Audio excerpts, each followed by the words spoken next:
Good day mga ka-solar. So, napakaganda ngayon ng araw natin. Summertime. So, gusto ko lang kayong bigyan ng konting update tungkol sa ating solar setup. Okay, so pinaka-importante ito, no? So, bumili tayo ng YNH hybrid inverter, 4.2 kilowatts, 24 volts. Yung specs ko.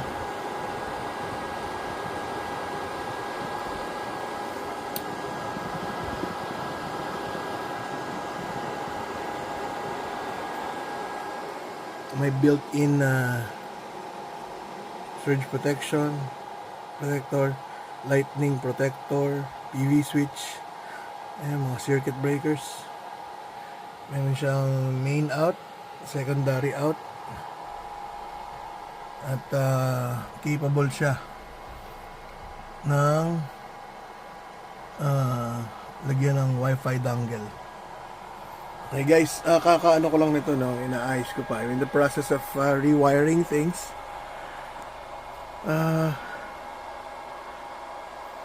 Siguro mga 90%, 85 to 90% na akong tapos. Bali ang ating setup ngayon, sa taas meron tayong I think 5 kilowatts na, or more than 4 kilowatts to 5 kilowatts na yung ating solar panel. At may kanya-kanya. Yan ang problema sa DIY, no? Pag DIY, tapos habang unti-unti natin pinapalaki yung ano natin, system, dumadami rin yung kinakabit natin na arrays. So, iba-ibang solar panel. Meron akong 10 270 watts. Meron akong 3 600 watts. Meron akong 3 200 watts. At hindi ko na maalala yung iba. So, lahat sila may circuit breaker at may surge protectors.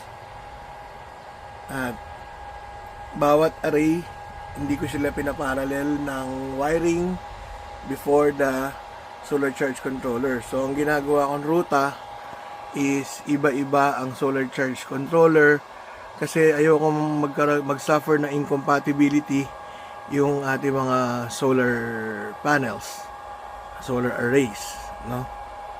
So, ito I think ito yung nag-handle ng isang 600 watts. Ito, nag-handle ng 600 watts.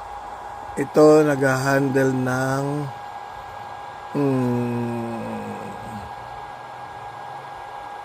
1,200 watts. Ito, nag-handle ng 540 watts. Ito na mga-compute, 270 times 10, so 2.7 kilowatts yung panel na nandito. Ito, bonus, dalawang 100 watts na panel na luma ko. Siya yung kinabit ko dito. Diyan. So, dito yon. Si Peto ang aking backup system.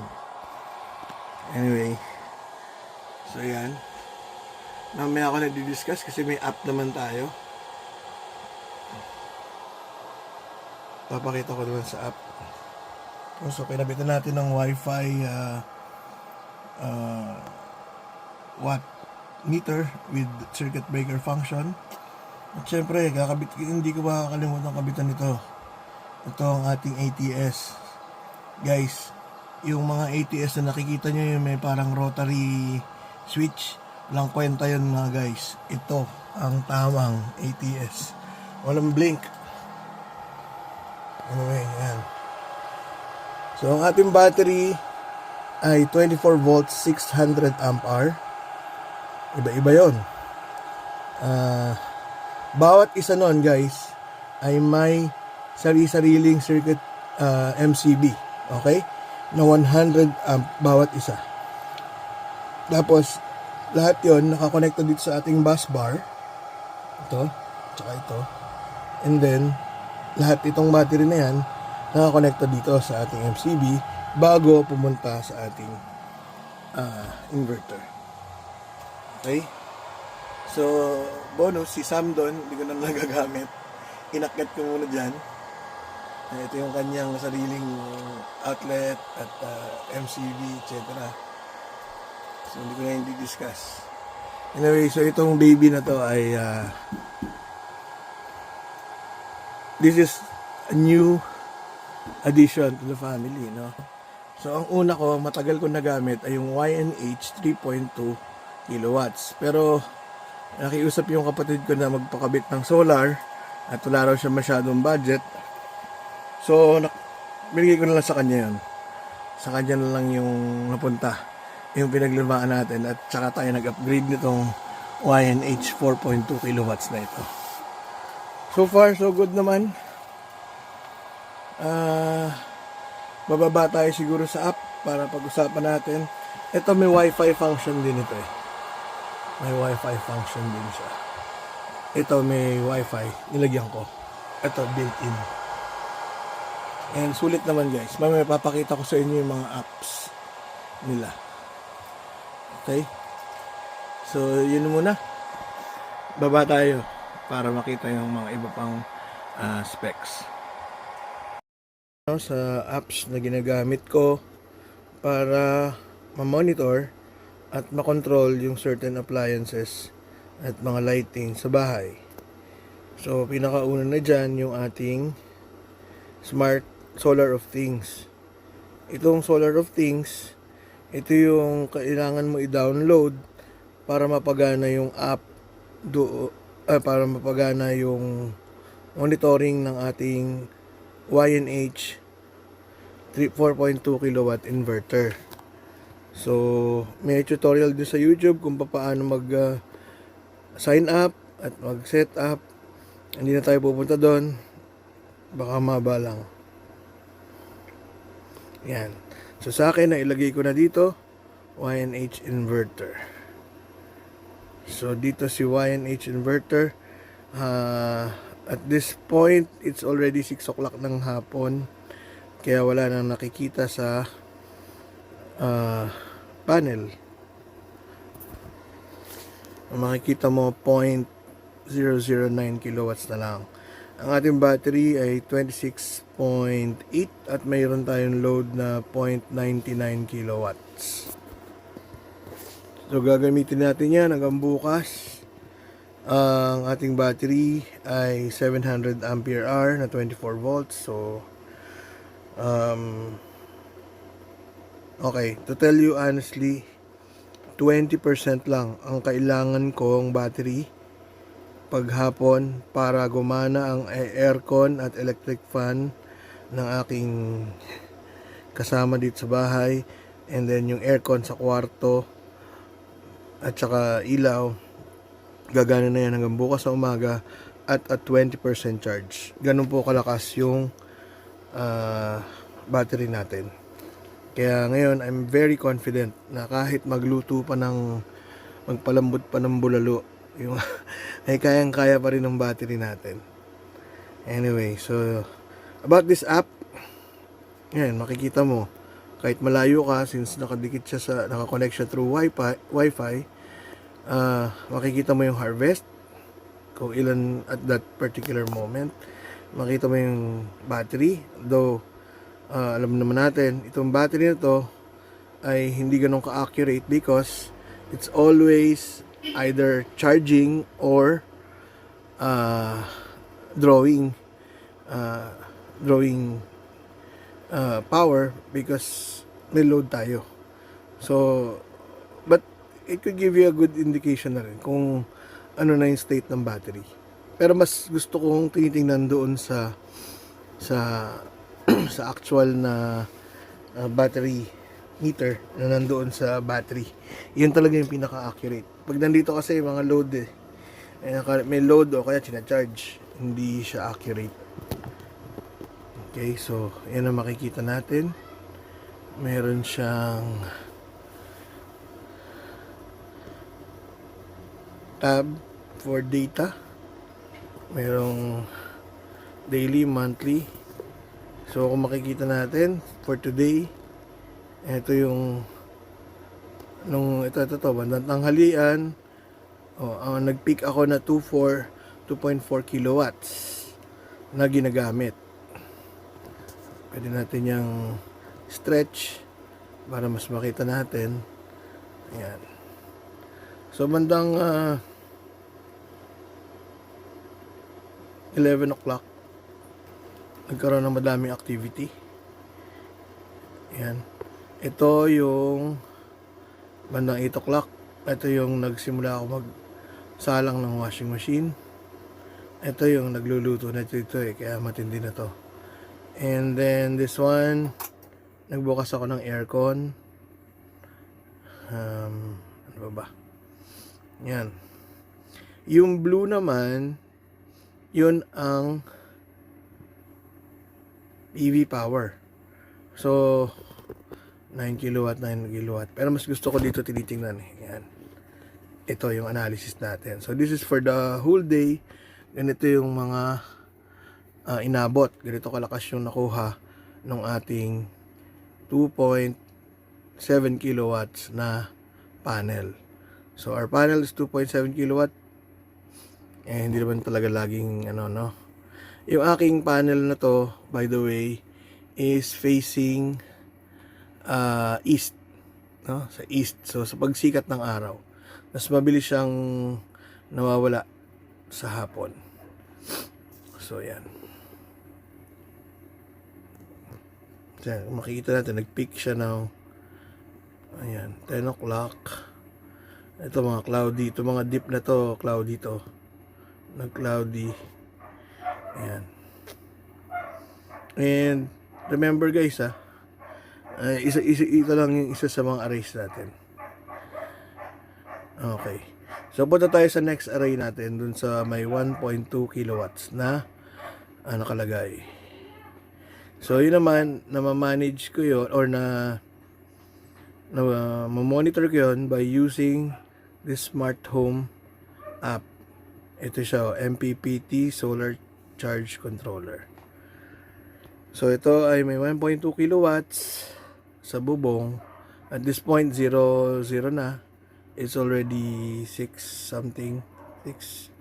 o'clock. For today, kita mo nakakuha siya ng 5.74 kilowatts in total. 5.74 kilowatts mula umaga hanggang hapon. Ito yung nakuha niya. So this is my second array. Yung kanina yung nakita natin yung first array. Ito yung susunod. Dito nire-report niya. Ito na naman. Battery niya ay 63%. Iba na naman. Yan. Ang nako-control ko lang dito, although yung settings pwede mo baguhin dito. But ang pinaka-importanting control dito yung load. Dito kasi naka-load yung ating. Dito ko nilagay yung 24 volt na fan. So dito ko siya kino-control sa app. Main. Ito yung payto natin. Ayan. Ano pa? Bukod sa smart home, meron din tayong mga tapo para sa mga camera. Cozy Life. Ganun din yan. Ito mga square naman na switches. Wi-Fi switches yan. Itong U-Link. Ito naman yung ating meron ako isang Wi-Fi circuit breaker na nakalagay doon. At ito yung mga ilaw sa kwarto. Siyempre yung CST natin yung CST app tamo naka 99. Ito isa 86. Hindi ako naniniwala dyan, pero kayo pare-pareho ang kanyang voltage. 13.32. Tingnan mo dito. 13.32 rin yan. Wala. Nagloloko minsan yan. 13.32 rin. Pero 99% ang report niya. Anyway, so meron din po akong tutorial nga pala dito sa channel. Itong recent video lang na kung paano pagpare-parehohin or pagpantay-pantayin ang state of charge reading ng BMS gamit ang Overkill